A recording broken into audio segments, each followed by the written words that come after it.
আদালতে হাজির হয়ে এভাবেই ধর্ষণের ঘটনায় নিজের জড়িত থাকার অভিযোগ স্বীকার করেছেন 7 বছরের শিশু রামিসা হত্যা মামলার প্রধান আসামি সোহেল রানা। কিন্তু হত্যার কথা অস্বীকার করেছেন তিনি। বলেছেন ডলার নামের এক ব্যক্তি হত্যা করেছে রামিসাকে। আর এই বক্তব্যের পরপরই শুরু হয়েছে নতুন বিতর্ক। যে মামলায় এতদিন তাকে প্রধান আসামি হিসেবে দেখা হচ্ছিল, সেই সোহেল রানাই এবার আদালতে দাঁড়িয়ে হত্যার দায় চাপালেন অন্যের ওপর।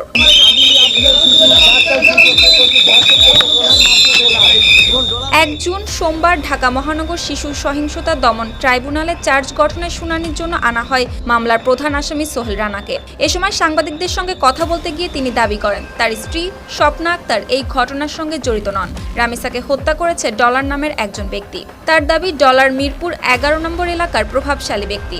এই ঘটনায় যিনি 2 লাখ টাকাও দিয়েছেন সোহেলকে। তাই প্রকৃত আসামিকে গ্রেপ্তার করলেই ঘটনার রহস্য বেরিয়ে আসবে বলে দাবি করেন সোহেল। তবে সোহেল রানার এই বক্তব্য মামলার তদন্ত ও অভিযোগপত্রের তথ্যের সঙ্গে সামঞ্জস্যপূর্ণ কিনা সে বিষয়ে তাৎক্ষণিকভাবে কোনো নিশ্চিত তথ্য পাওয়া যায়নি। তদন্ত সংশ্লিষ্টরাও এ বিষয়ে এখনো কোনো মন্তব্য করেননি।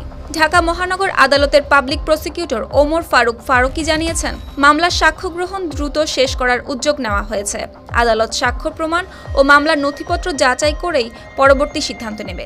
পবিত্র ঈদের পরে আজকে প্রথম ঈদের অফিস খোলার দিন, সেজন্য আজকে এই মামলার অভিযোগ গঠন করা হয়েছে এবং অভিযোগের মধ্যে যেখানে আমাদের প্রসিকিউশনের পক্ষ থেকে উত্থাপন করা হয়েছে যে রামিসাকে কিভাবে রেপ করা হয়েছে এবং রেপ করার পরে তাকে কীভাবে হত্যা করা হয়েছে এবং তার কিভাবে তার শরীরগুলো কেটে বিচ্ছিন্ন করা হয়েছে এবং এই কিভাবে তার স্ত্রী তাকে সহায়তা করেছে এবং পরবর্তীতে এই হত্যা এবং রেপ এটাকে মুছে ফেলার জন্য এবং এটাকে গোপন করার জন্য সে কী ধরনের ব্যবস্থা গ্রহণ করেছে এবং সেটাও এই মামলায় আমরা উপস্থাপন করেছি এবং সেই জন্য তাদের বিরুদ্ধে আমাদের নারী শিশু নির্যাতন দমন আইনের 9(2) এবং 30 এবং দণ্ডবিধির 201 ধারায় তাদের বিরুদ্ধে চার্জ গঠন করা হয়েছে।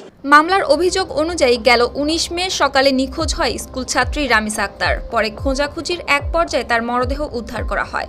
ঘটনার পর প্রধান আসামি সোহেল রানা পালিয়ে গেলেও পরে তাকে গ্রেপ্তার করে আইনশৃঙ্খলা বাহিনী।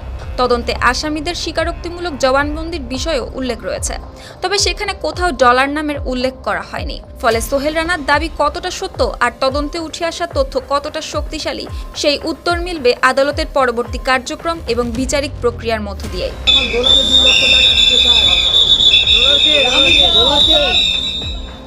সুপ্তি রায়, RTV।